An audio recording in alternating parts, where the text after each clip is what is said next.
تبارك الذي بيده الملك وهو على كل شيء قدير، الذي خلق الموت والحياة ليبلوكم أيكم أحسن عملا، وهو العزيز الغفور، الذي خلق 7 سماوات طباقا ما ترى في خلق الرحمن من تفاوت، وارجع البصر هل ترى من فطور، ثم ارجع البصر ترى ينقلب إليك البصر خاسئا وحسيرا، ولقد زينا السماء الدنيا بمصابيح وجعلناها رجوما للشياطين وأعتدنا لهم عذاب السعير، وللذين كفروا بربهم عذاب جهنم وبئس المصير. إذا ألقوا فيها سمعوا لها شيئا وهي تفور تكاد تزول غيظا كلما ألقي فيها فوج سألا خزنتها لم يأتكم نذير قالوا بلى قد جاءنا نذير فكذبنا وكلما نزل الله من شيء أنتم لا في ضلال كبير، وقالوا لو كنا نسمع ونعقل ما كنا في أصحاب السعير فاعترفوا بذنبهم فسحقا لأصحاب السعير. إن الذين يخشون ربهم بالغيب لهم مغفرة وأجر كبير، وأسروا قولكم أو اجهروا به إنه عليم بذات الصدور، ألا يعلم من خلق وهو اللطيف الخبير، والذي جعل لكم الأرض ذللا فامشوا في مناكبها وكلوا من رزقه إليه النشور. أأمنتم من في السماء يخسفكم الأرض فإذا هي تمور، أم أمنتم من في السماء أن يرسل عليكم حاصبا فستعلمون كيف نذير، ولقد كذب الذين من قبل فكيف كان نكير. أولم يروا إلى الطير فوقهم صافات ويقبض ما يمسكون إلا الرحمن إنه بكل شيء بصير. أمن هذا الذي هو جند لكم يرزقكم من دون الرحمن إن الكافرون إلا في غرور. أمن هذا الذي يرزقكم من أمسك رزقا بل لجوا في عتو ونفور، أفمن يمشي مكبا على وجهه أهدى من يمشي سيئا على صراط مستقيم. قل هو الذي أنشأكم وجعل لكم السماء والأرض والأفئدة قليلا ما تشكرون. قل هو الذي ذرأكم في الأرض وإليه تحشرون. ويقولون متى هذا الوعد إن كنتم صادقين. قل إنما العلم عند الله وإنما أنا نذير مبين. فلما رأوا الخطة سيئت وجوه الذين كفروا قيل هذا الذي كنتم به تدعون. قل أرأيتم إن أهلكني الله ومن معي ورحمنا فمن ينجر الكافرين من عذاب أليم. قل هو الرحمن آمنا به وعليه توكلنا فستعلمون من هو في ضلال مبين. قل أرأيتم إن أصبح ماؤكم غورا فمن يأتيكم بماء معين. والقلم وما يسطرون ما أنت بنعمة ربك بمجنون وإن لك لأجرا غير ممنون وإنك لعلى خلق عظيم. فستبصر ويبصرون بأيكم المفتون إن ربك هو أعلم من ضل عن سبيله وهو أعلم بالمهتدين فلا تطع المكذبين ودوا لو تدهن فيدهنون ولا تطع كل حلاف مهين هماز مشاء بنميم مناع للخير معتد أثيم عتل بعد ذلك زنيم أن كان ذا مال وبنين إذا كان عليه آياتنا قال ساطير الأولين سنسمه على الخرطوم إنا بلوناهم كما بلونا أصحاب الجنة إذا أقسموا ليصرمونها مصبحين ولا يستثنون فطاف عليها طائف من ربك وهم نائمون فأصبحت كالصريم فتنادوا مصبحين أن اغدوا على حرثكم إن كنتم صارمين فانطلقوا وهم يتخافتون ألا يدخلنها اليوم عليكم مسكين وغدوا على حرث قادرين فلما رأوها قالوا إنا لضالون بل نحن محرومون قالوا سقوهم ألم أقل لكم لولا تسبحون قالوا سبحان ربنا إنا كنا ظالمين فأقبل بعضهم على بعض يتلاومون قالوا يا ويلنا إنا كنا طاغين عسى ربنا أن ينزلنا خيرا منها إنا إلى ربنا راغبون كذلك العذاب ولعذاب الآخرة أكبر لو كانوا يعلمون إن للمتقين عند ربهم جنة النعيم فنجعل المسلمين كالمجرمين أما لكم كيف تحكمون أم لكم كتاب فيه تدرسون إن لكم فيه لما تخيرون أم لكم إيمان علينا بالغة إلى يوم القيامة إن لكم لما تحكمون سألهم أيهم بذلك زعيم أم لهم شركاء فليأتوا بشركائهم إن كانوا صادقين يوم يكشف عن ساق ويدعون إلى السجود فلا يستطيعون خاشعة أبصارهم ترهقهم ذلة وقد كانوا يدعون إلى السجود وهم سالمون فذرني ومن يكذب بهذا الحديث نستدرجهم من حيث لا يعلمون وأملي لهم إن كيدي متين أم تسألهم أجرا فهم من مغرم مثقلون ما عندهم الغيب فهم يكتبون فاصبر لحكم ربك ولا تكن كصاحب الحوت إذ نادى وهو مكظوم لولا أن تداركه نعمة من ربه لنبذ بالعراء وهو مذموم فاجتباه ربه فجعله من الصالحين وإن يكاد الذين كفروا ليزلقونك بأبصارهم لما سمعوا الذكر ويقولون إنه لمجنون وما هو إلا ذكر للعالمين الحاقة ما الحاقة وما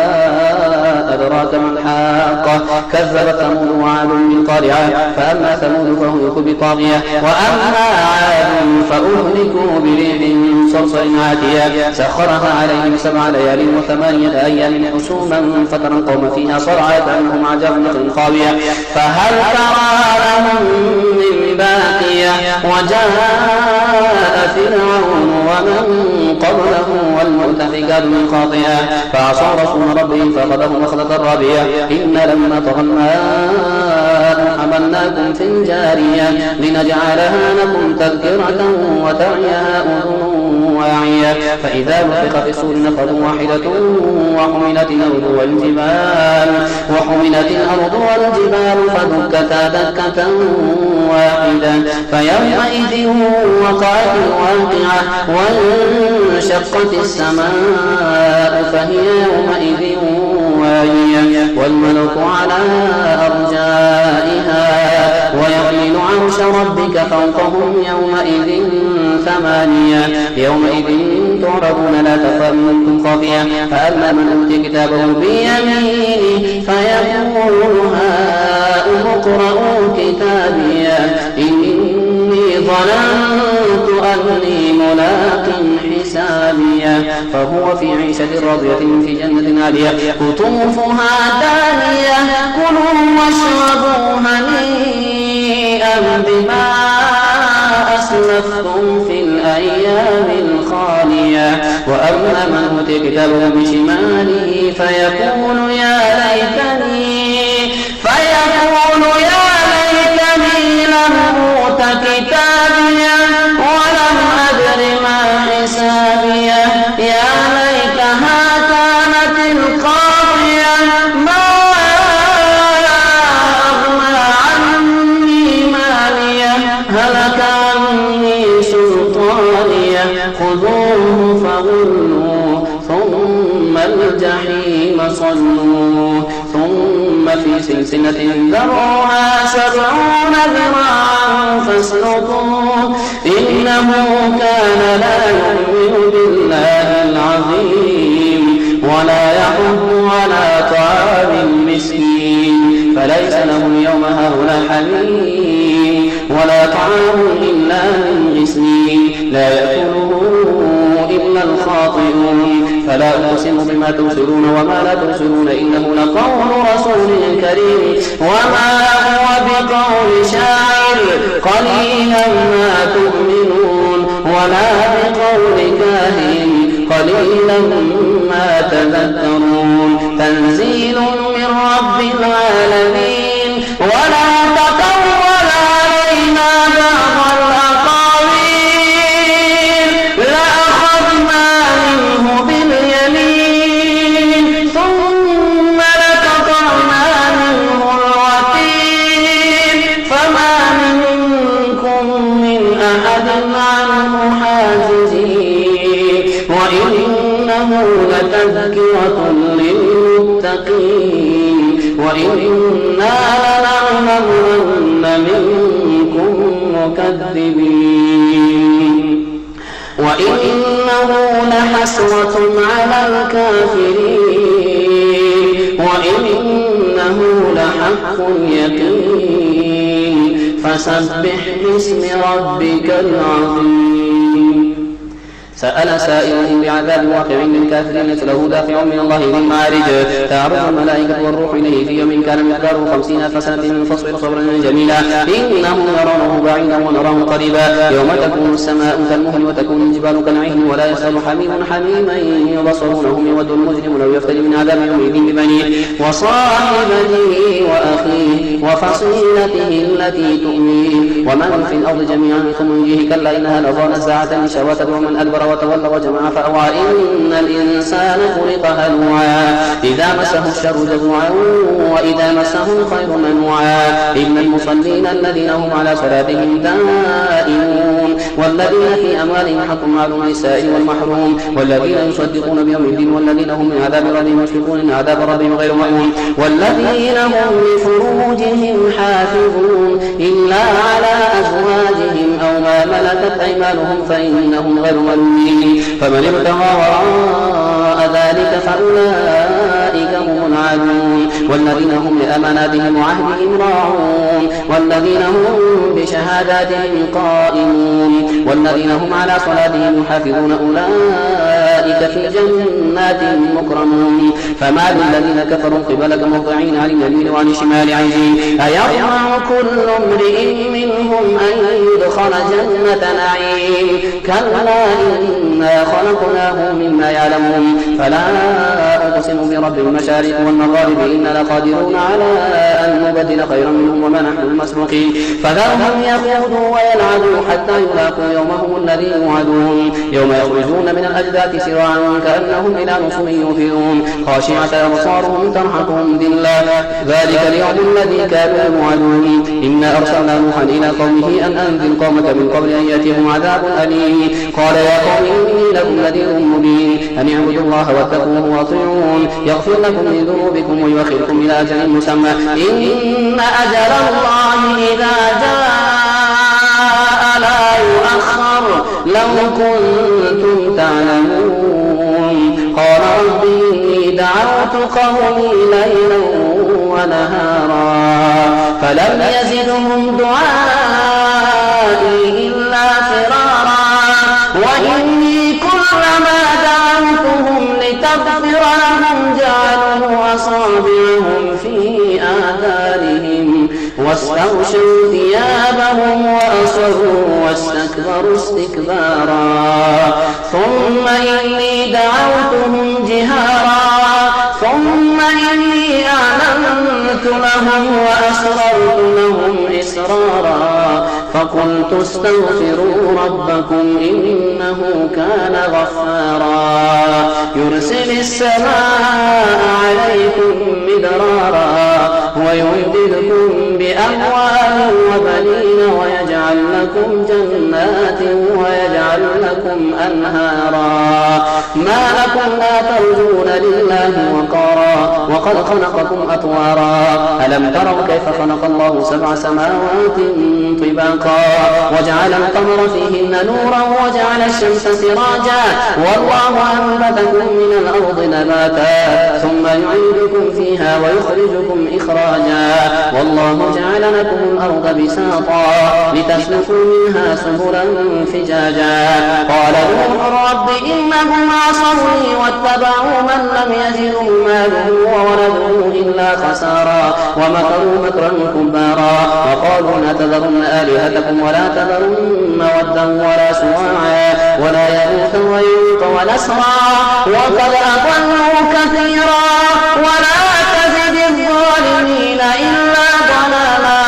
مما خطيئاتهم أغرقوا فأدخلوا نارا فلم يجدوا لهم من دون الله أنصارا وقال نوح رب لا تذر على الأرض من الكافرين ديارا إنك إن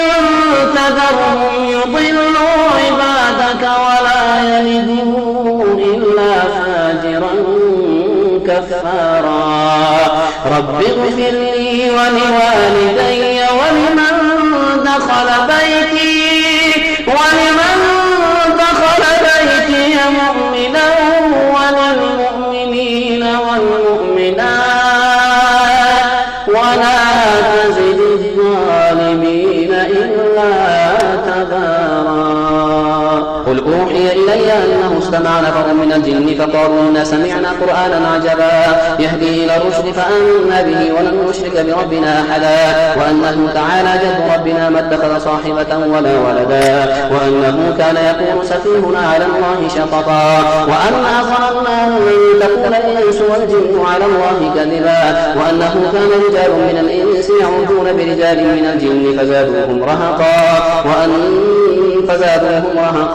وأنهم ظنوا كما ظننتم أن لن يبعث الله أحدا وأنا لمسنا السماء فوجدناها ملئت حرسا شديدا وشهبا وأنا كنا نقعد منها مقاعد للسمع فمن يستمع الآن يجده شهابا رصدا وأنا لا ندري أشر أريد بمن في الأرض أم أراد بهم ربهم رشدا وأنا منا الصالحون ومنا دون ذلك كنا طرائق قددا وأنا ظننا أن لن نعجز الله في الأرض ولن نعجزه هربا وأنا لما سمعنا الهدى آمنا به فمن يؤمن بربه فلا يخاف بخسا ولا رهقا وأنا لما سمعنا الهدى آمنا به فمن يؤمن بربه فلا يخاف بخسا ولا رهقا وأنا منا المسلمون ومنا القاسطون فمن أسلم فأولئك تحروا رشدا وأما القاسطون فكانوا لجهنم حطبا وأن لم استقاموا على الطريقة لأسقيناهم ماء غدقا لنفتنهم فيه ومن يعرض عن ذكر ربه يسلكه عذابا صعدا وأن المساجد لله فلا تدعوا مع الله أحدا وأنه لما قام عبد الله يدعوه كادوا يكونون عليه لبدا قل إنما أدعو ربي ولا أشرك بربي أحدا قل إني لا أملك لكم ضرا ولا رشدا قل إني لن يجيرني من الله أحد ولن أجد من دونه ملتحدا إلا بلاغا من الله ورسالاته ومن يعص الله ورسوله فإن له نار جهنم خالدين فيها أبدا حتى إذا رأوا ما يوعدون فسيعلمون من أضعف ناصرا وأقل عددا قل إن أدري أقريب ما توعدون أم يجعل له ربي أمدا عالم الغيب فلا يظهر على غيبه أحدا إلا من ارتضى من رسول فإنه يسلك من بين يديه ومن خلفه رصدا ليعلم أن قد أبلغوا رسالات ربهم وأحاط بما لديهم وأحصى كل شيء عددا يا أيها المزمل قم الليل إلا قليلا نصفه أو انقص منه قليلا أو زد عليه ورتل القرآن ترتيلا إنا سنلقي عليك قولا ثقيلا إن ناشئة الليل هي أشد وطئا وأقوم قيلا إن لك في النهار سبحا طويلا واذكر اسم ربك وتبتل إليه تبتيلا رب المشرق والمغرب لا إله إلا هو فاتخذه وكيلا واصبر على ما يقولون واهجرهم هجرا جميلا وذرهم والمكذبين أولي النعمة ومهلهم قليلا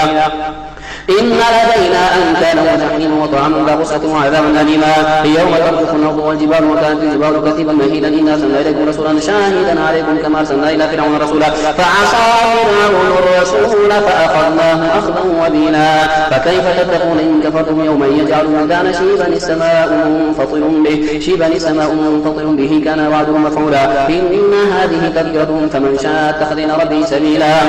إن ربك يعلم أنك تقوم أدنى من ثلثي الليل ونصفه وثلثه وطائفة من الذين معك والله يقدر الليل والنهار علم أن لم تحصوه فتاب عليكم فاقرؤوا ما تيسر من القرآن علم أن سيكون منكم مرضى وآخرون يضربون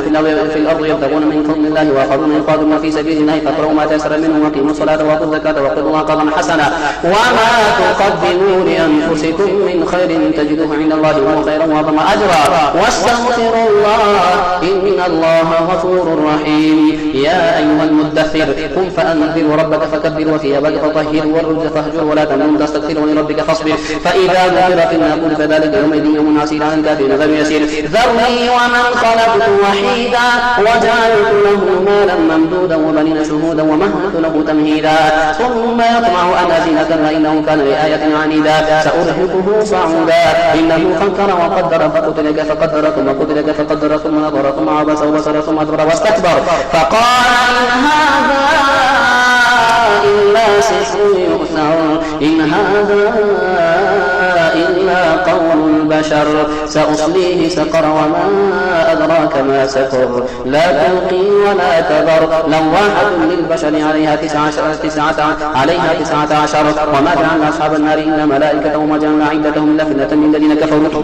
ليستيقن الذين أوتوا الكتاب ويزداد الذين آمنوا إيمانا ولا يرتاب الذين أوتوا الكتاب والمؤمنون وليقول الذين في قلوبهم مرض والكافرون ماذا أراد الله بهذا مثلا كذلك يضل الله من يشاء ويهدي من يشاء وما يعلم جنود ربك إلا هو وما هي إلا ذكرى للبشر كلا والقمر والذي أدبر والصبح إذا أسفر إنها لإحدى الكبر نذيرا للبشر لمن شاء منكم أن يتقدم أو يتأخر كل نفس بما كسبت رهينة إلا أصحاب اليمين في جنات يتساءلون عن المجرمين ما سلككم في سقر قالوا لم نكن من المصلين ولم نكن نطعم المسكين وكنا نخوض مع الخائضين وكنا نكذب بيوم الدين حتى أتانا اليقين فما تنفعهم شفاعة الشافعين فما لهم عن التذكرة معرضين كالحمر مستنفرة فرت من قسورة بل يريد كل امرئ منهم أن يؤتى صحفا منشرة كلا بل لا يخافون الآخرة كلا إنه تذكرة فمن شاء ذكره وما يذكرون إلا أن يشاء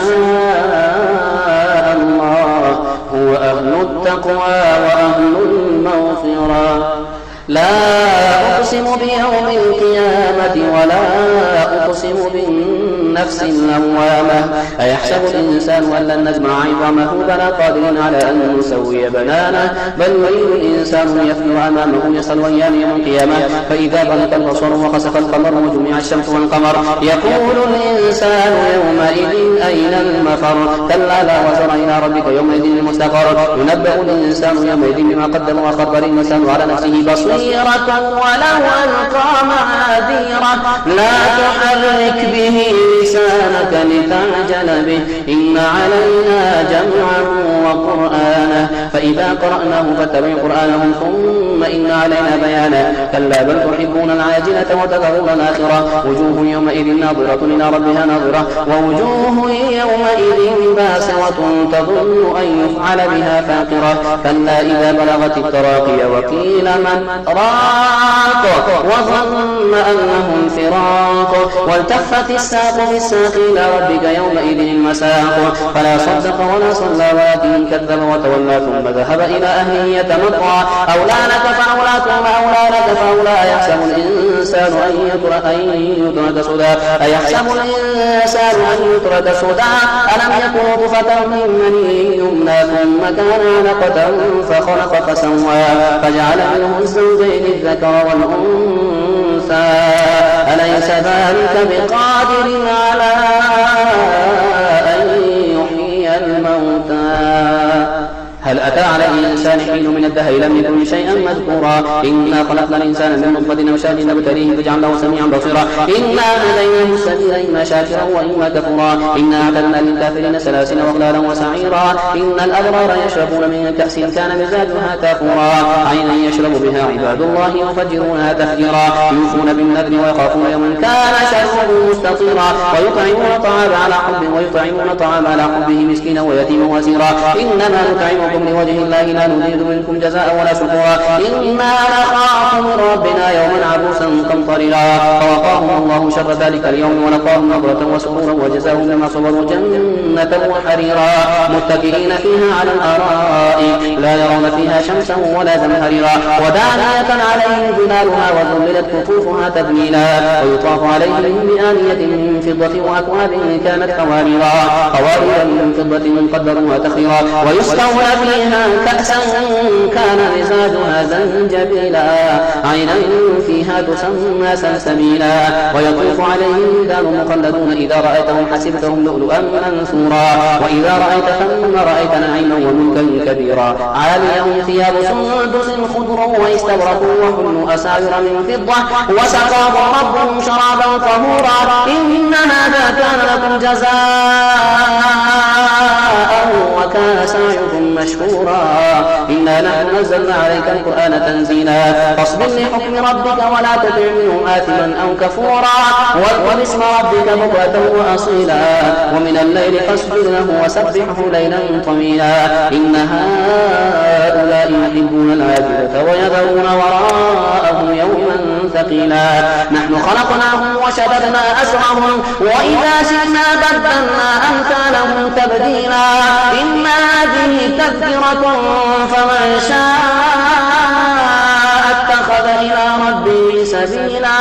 وما تشاءون إلا أن يشاء الله إن الله كان عليما حكيما يدخل من يشاء في رحمته والظالمين أعد لهم عذابا أليما والمرسلات عرفا فالعاصفات عصفا والناشرات نشرا فالفارقات فرقا فالملقيات ذكرا عذرا أو نذرا إنما توعدون لواقع فإذا النجوم طمست وإذا السماء فرجت وإذا الجبال نصفت وإذا الرسل أقتت لأي يوم أجلت ليوم الفصل وما أدراك ما يوم الفصل ويل يومئذ للمكذبين ألم نهلك الأول ثم نتبعهم الآخرين كذلك نفعل بالمجرمين ويل يومئذ للمكذبين ألم نخلقكم من ماء مهين فجعلناه في قرار مكين إلى قدر معلوم فقدرنا فنعم القادرون ويل يومئذ للمكذبين للمكذبين ألم نجعل الأرض كفاة أحياء وأمواتا وجعلنا فيها رواسي شامخات وأسقيناكم ماء فراتا ويل يومئذ للمكذبين انطلقوا إلى ما كنتم به تكذبون انطلقوا إلى ظل ذي 3 شعب لا ظليل ولا يغني من اللهب إنها ترمي بشرر كالقصر كأنه جمالة صفر ويل يومئذ للمكذبين هذا يوم لا ينطقون ولا يؤذن لهم فيعتذرون ويل يومئذ للمكذبين هذا يوم الفصل جمعناكم والأولين فإن كان لكم كيد فكيدون ويل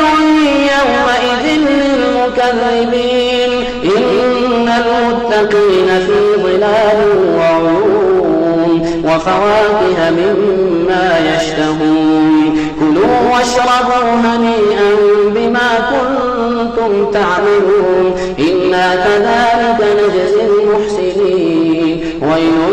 يومئذ للمكذبين كلوا وتمتعوا قليلا إنكم مجرمون ويل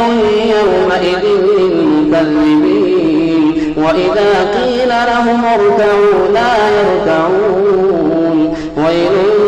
يومئذ للمكذبين فبأي حديث